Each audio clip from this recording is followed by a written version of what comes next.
વેપારીએ ગ્રાહક સાથે છેતરપિંડી કરી એવા કિસ્સા તમે કદાચ સાંભળ્યા હશે, પણ જૂનાગઢમાં વેપારીઓને એક ગેંગે છેતર્યા હોવાનો કિસ્સો પ્રકાશમાં આવ્યો છે. ફેક ઓનલાઈન એપ્લિકેશન દ્વારા આ ગેંગે વેપારીઓને ચૂનો લગાવ્યો છે. જુઓ આ ગેંગે કેવી રીતે લગાવ્યો વેપારીને ચૂનો.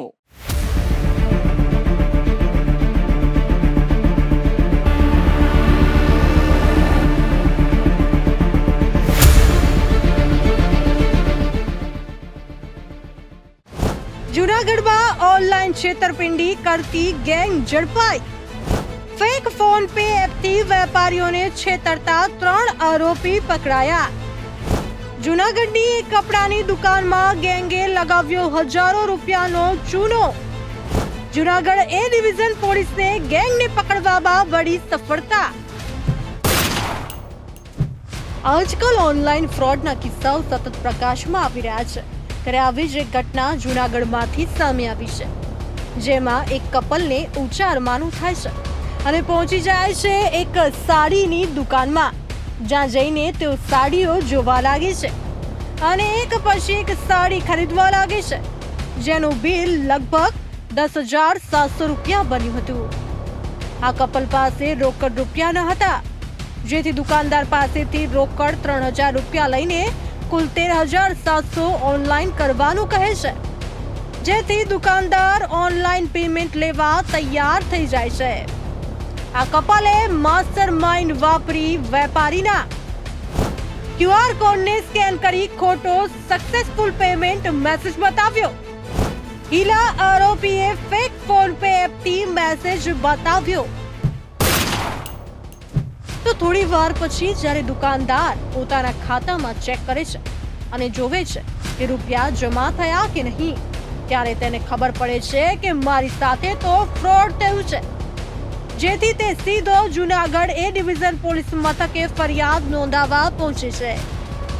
પોલીસ ફરિયાદ દાખલ થતા જ પોલીસ એક્શનમાં આવે છે અને ગણતરીના કલાકોમાં જ આ કપલ સહિત અન્ય એક શખ્સની ધરપકડ કરી નાખે છે.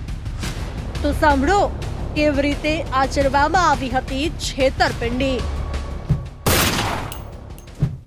જુનાગઢ એ ડિવિઝન પોસ્ટે ખાતે એમજી વણઝારી ચોક પાસે હની નાઇટવેર દુકાનમાં એક કપલ ખરીદી અર્થે આવેલ હતું અને 10,700 રૂપિયાની ખરીદી કરેલી હતી. અને ત્યારબાદ તેઓ પોતાની પાસે રોકડ રકમ ન હોય, રોકડ રકમ પણ તે લોકોને 3,000ની જરૂરિયાત હોય, તે રીતે ટોટલ 13,700નું ઓનલાઈન ટ્રાન્ઝેક્શન કરેલું હતું. પરંતુ આ ટ્રાન્ઝેક્શનની અમાઉન્ટ જે તે વેપારીના ખાતામાં જમા થયેલ ના હતી.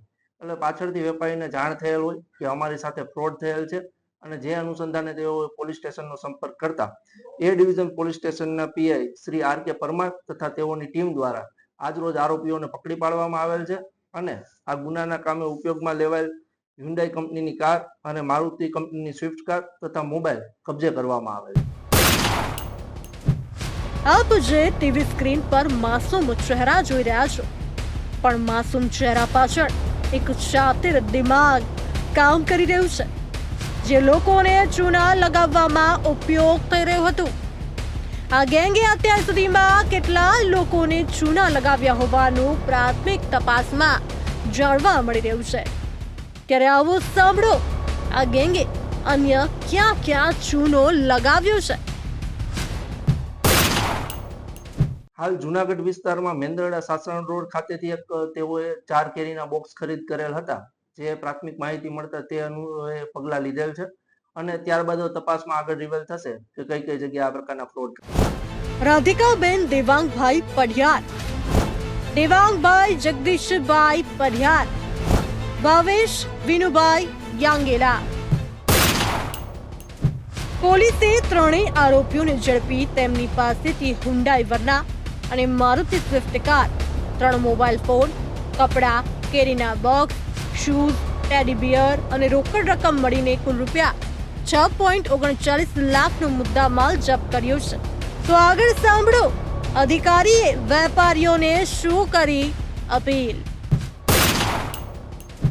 સાવચેતીના પગલા રૂપે કહી શકાય કે જ્યારે વેપારી હાલ અત્યારે ડિજિટલાઇઝેશનના ભાગરૂપે ઓનલાઈન પેમેન્ટનો ક્રેઝ વધ્યો છે, ત્યારે વેપારીએ હંમેશા જ્યારે પેમેન્ટ થાય ત્યારે તો તે લોકોએ પેમેન્ટ વેરીફાઈ કરવું જોઈએ આ ઉપરાંત જે સ્પીકર પણ રાખવામાં આવે છે, જેથી એક અલર્ટ મેસેજ તરીકે તમને મેસેજ મળી રહે અને જ્યારે વેપારીને પેમેન્ટ કોઈ પ્રાપ્ત થાય છે તો જે વ્યક્તિએ પેમેન્ટ કરેલું છે તેને પેમેન્ટનું જે ટેક્સ્ટ મેસેજ આવે છે બેંક તરફથી તેનો સ્ક્રીનશોટ તે લોકોએ લેવાનો આગ્રહ રાખવો જોઈએ, જેથી આ પ્રકારના ફ્રોડથી બચી શકાય.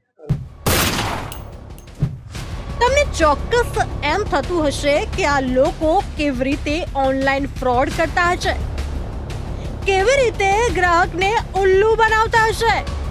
જે રીતે ટીવી સ્ક્રીન પર પોલીસ અધિકારી વિડીયો બતાવી રહ્યા છે તે એપ્લિકેશનનો ઉપયોગ કરી વેપારીને ચૂનો લગાવતા હતા.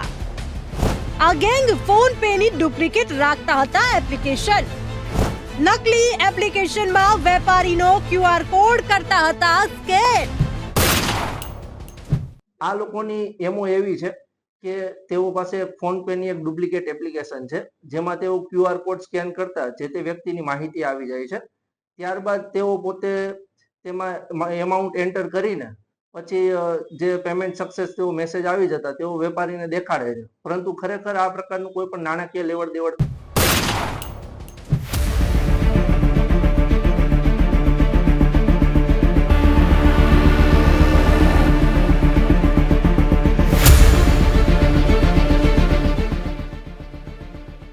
પોલીસે હાલ તો એક કપલ સહિત અન્ય એક શખ્સની ધરપકડ કરી અનેક વેપારીઓને ફ્રોડના શિકાર બનતા ઉગારી લીધા છે.